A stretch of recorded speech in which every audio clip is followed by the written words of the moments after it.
The great novelist Mark Twain said that the two most important days of our lives are the day that we are born and the day we find out why.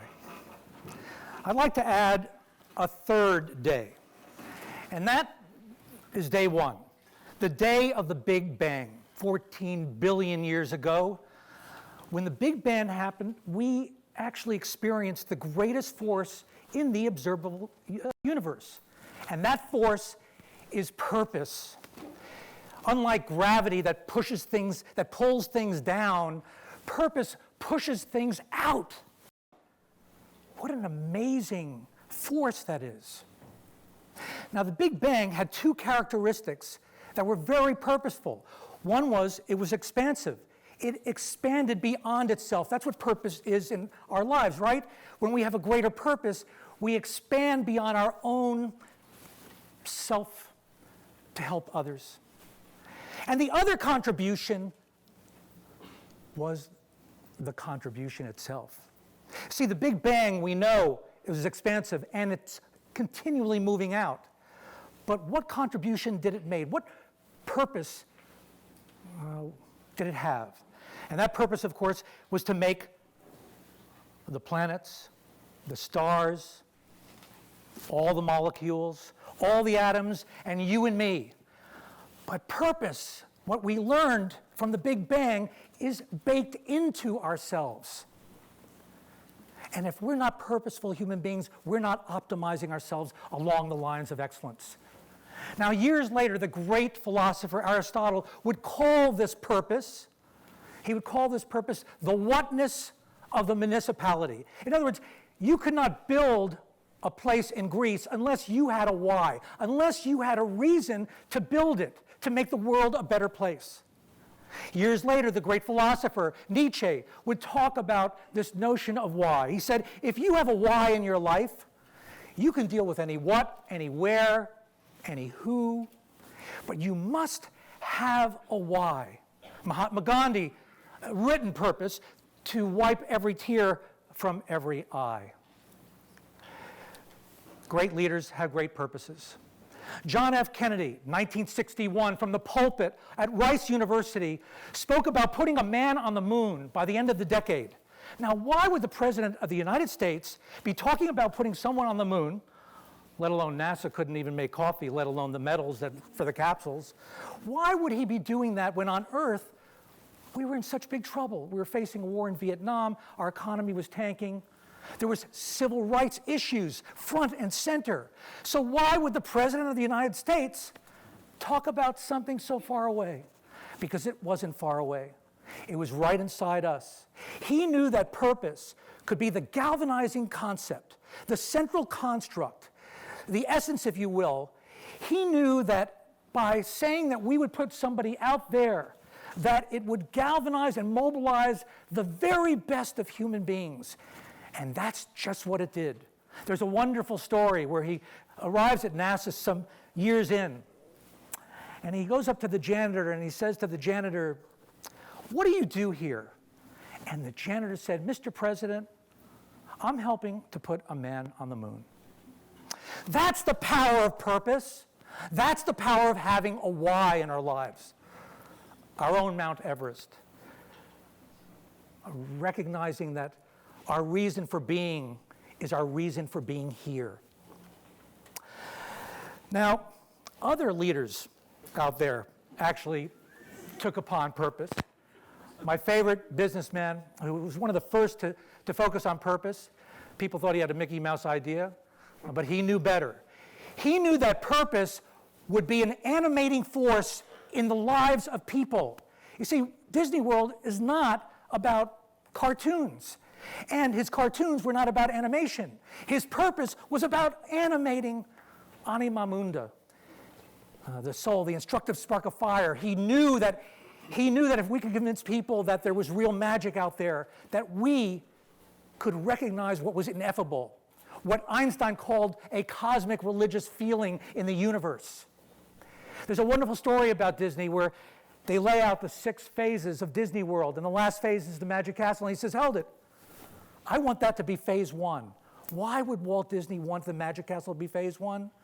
because he knew that that symbol from the Greek symbolion, which means to throw a little of heaven, a little of earth together, that symbol would inspire the people building. And he wanted the people building Disney World to know that when you wish upon a star, your wishes come true.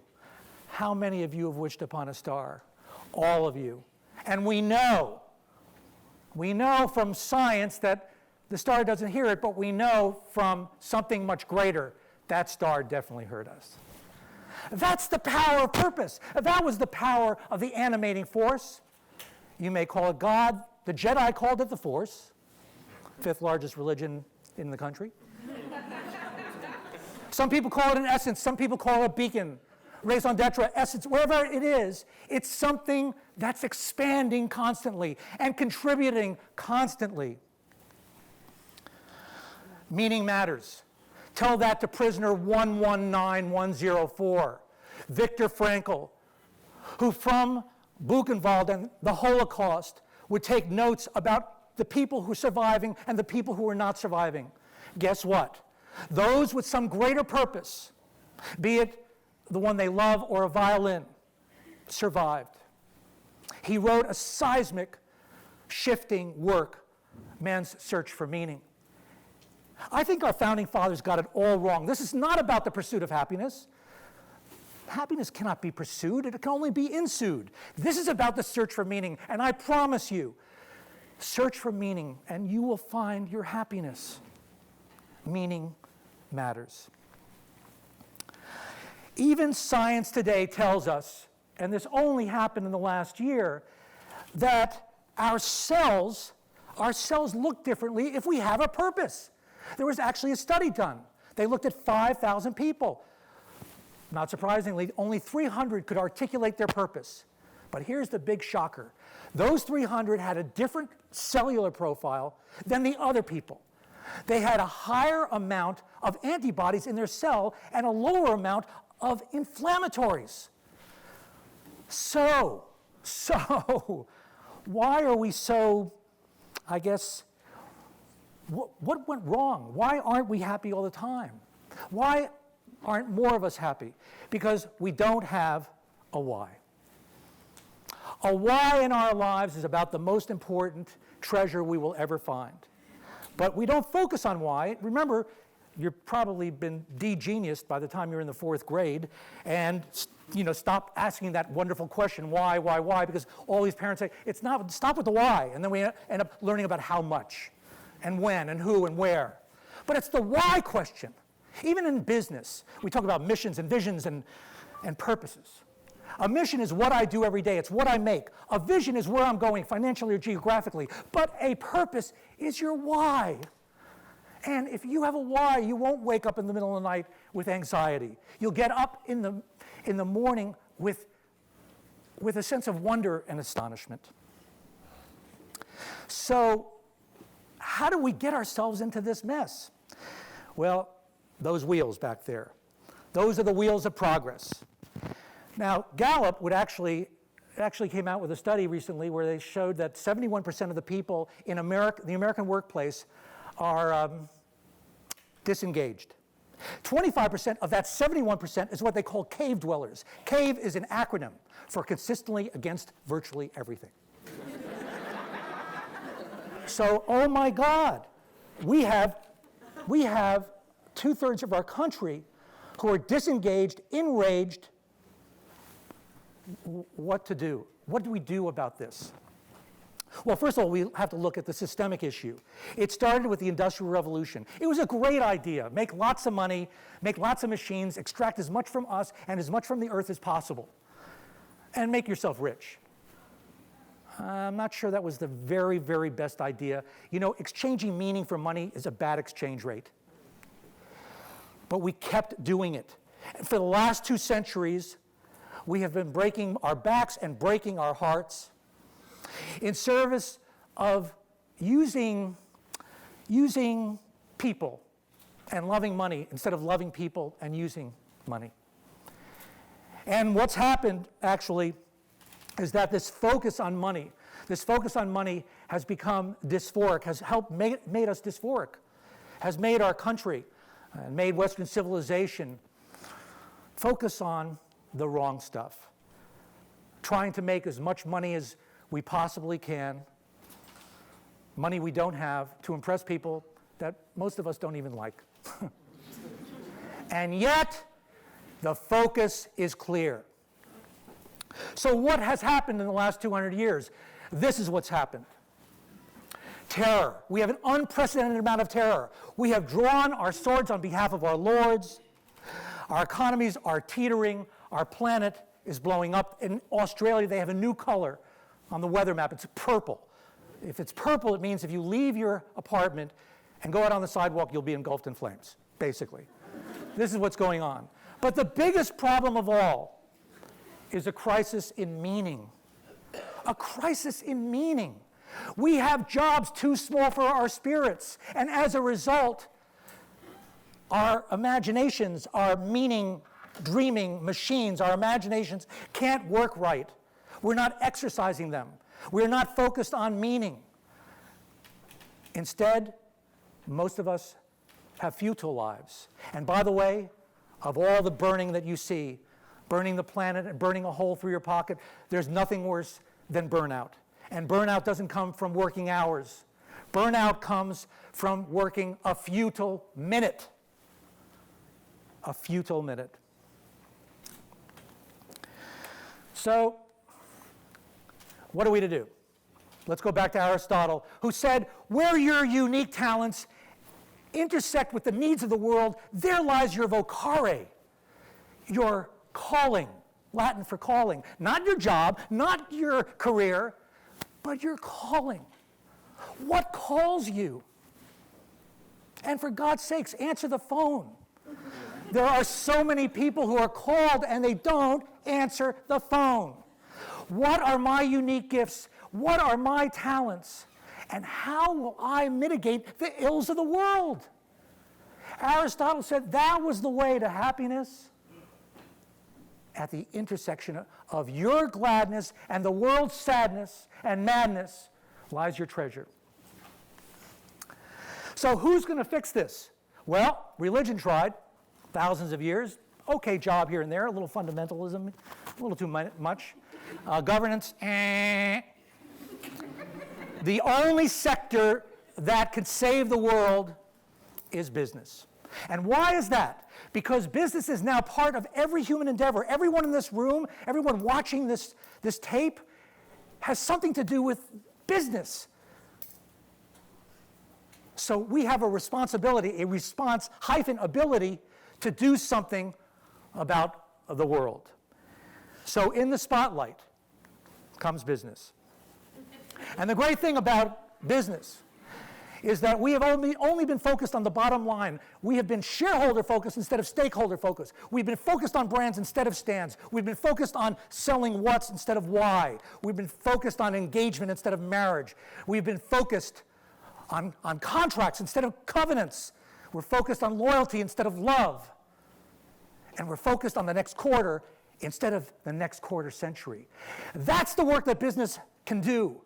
And then the world will be saved. And by the way, the businesses will make money. They will be happier. We know that businesses that actually have a purpose, identified or discovered their purpose, are actually happier, more engaged businesses. They actually do 1,000% better than businesses without purpose over a 10-year period as compared to S&P 500 companies. So there's something really amazing here. And the best part is that businesses with purpose, they have great big ideas. And if you have ideas and turn them into ideas, you make a lot of money because the profits always go to the prophets. Now, what does the world look like now that we've solved it? Well, now the life of your business and any business that you're in is intersecting with the business of life. You are moving from the bottom line to the front line, where all the issues are, and mitigating the ills of the world. And there are businesses that are doing this. I've spent the last 20 years spanning the globe, helping Fortune 500 companies discover their greater purpose, discover their ethos. I always like to say the fruits are in the roots. When they started, they had the right idea, but they separated from it. They lost the beacon, and they became very mercenary instead of missionary. But now they're returning. And this is about the most exciting time in business that I've ever seen, because we're now focused on the business of life. Business focused on the business of life. Wow. What if the consumer product companies all focused on making more good more available to more people? Imagine that. Well, this is what it would look like. We'd have more peace in the world. Our economies would be richer because our hearts would be wealthier. Our environment, we'd actually have a planet to live on. And the crisis in meaning would go away, and in its place, we would have purpose. You know, the world is a much more beautiful place when you know your purpose. You see the world differently. You see it beautifully. We blink 60,000 times a day. 60,000 times a day. But what if you put purpose behind one blink? Well, you get a wink. Imagine that power. And that power will often lead to love. Actually, this is my idea or my story around how I met your mother. My why in my life is my wife. Hence, I love calling myself a FAMILLIONAIRE. It's a very precious title to me. The rose, amazing. I love the story of the rose. Talk about great symbols. You know, the rose is amazing because it rose above all 336,000 species of flowers to become the greatest flower because it says, I love you. Now, let's give Hallmark a little credit, and let's give Shakespeare some credit. But we deserve the most credit because we imbued that rose with everything we ever imagined in life, which is to love and be loved, to have that kind of purpose. That's why that rose is amazing.